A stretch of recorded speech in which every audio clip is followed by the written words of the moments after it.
Good morning, Canada. So ngayon katatapos nga lang pala ng snowstorm dito sa amin. At alas 6:30 pa lang dito ng umaga pero madilim pa.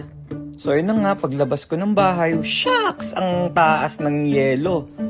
At bala ko nga palang ihatid ang aking kasama sa bahay sa trabaho. Pero mag-almusal muna tayo ng mie goreng at saka kape. At ayun na nga, sinuot ko na nga ang aking winter boots na pangmalakasan at aking mga winter clothes.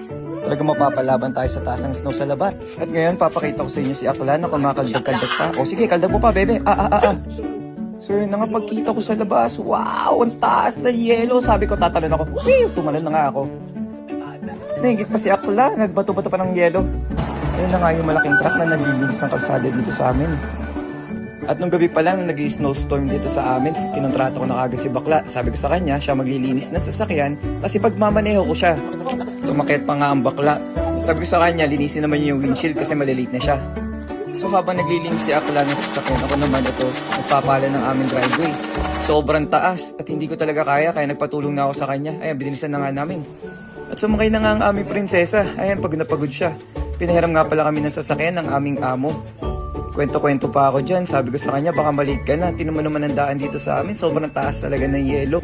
Nagre-reklamo na nga sa akin dyan si Akla. Dapat daw naglakad na lang siya kaysa daw magpala ng yelo. Diyos ko po, Lord, sabi niya. At dumating na nga kami sa store ng safe.